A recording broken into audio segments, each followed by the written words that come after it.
বাড়লে কি হবে, কিন্তু মুসলমানদের ইমানের পাওয়ার কমেছে, ঠিক কিনা? কেমন মুসলমান তুমি, কেমন মুসলমান, ঠিক কিনা?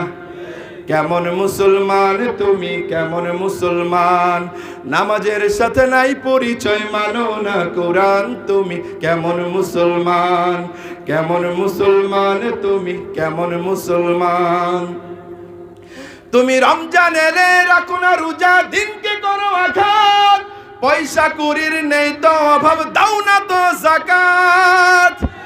তুমি ইমানদারির বড়াই করো নাই তোমার ইমান, তুমি কেমন মুসলমান, কেমন মুসলমান তুমি, কেমন মুসলমান, নামাজের সাথে নাই পরিচয়, মানো না কোরআন, তুমি কেমন মুসলমান।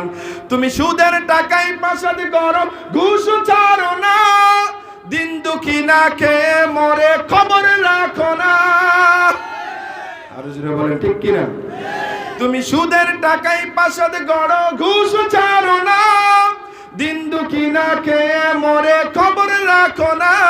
তুমি ঘুষকে অবিচার করো সাজিয়া প্রধান, তুমি কেমন মুসলমান, কেমন মুসলমান তুমি, কেমন মুসলমান, নামাজের সাথে নাই পরিচয়, মানো না কোরআন, তুমি কেমন মুসলমান। আমরা কারা কারা এমন মুসলমান হতে চাই? হাত তুলি। বুঝে শুনে হাত তুলেন, কিন্তু পরে আবার নামায়েন না। হ্যাঁ, এরকম নামের মুসলমান হতে চান কে কে? এরকম নামের মুসলমান হতে চান কেউ? আমরা নামের মুসলমান হতে চাই না, আমরা কাজের মুসলমান হতে চাই, ঠিক কিনা? আরো জোরে বলেন ঠিক কিনা? আল্লাহ রাব্বুল আলামিন আমাদেরকে কাজের মুসলমান হওয়ার তৌফিক দান করুন। তখন ঘটনা শেষ করছিলাম না, শেষ করি নাই।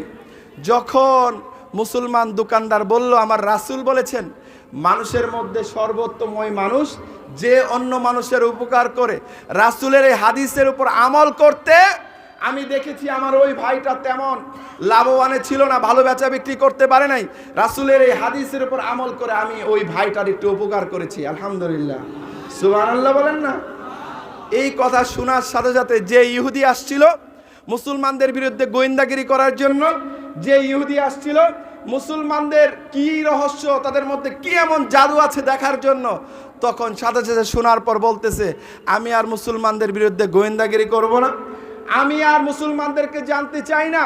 একটা ড্যাগের মধ্যে একটা ভাত চেক করলে যেমন বোঝা যায় সবগুলো ভাত ছিঁড়েছে কিনা, ঠিক তেমনি ভাবে একজন দোকানদারকে আমি চেক করে বুঝে গিয়েছি মুসলমানরা যদি এই আখলাকি হয়, মুসলমানদের মধ্যে যদি এই গুণ তৈরি হয়,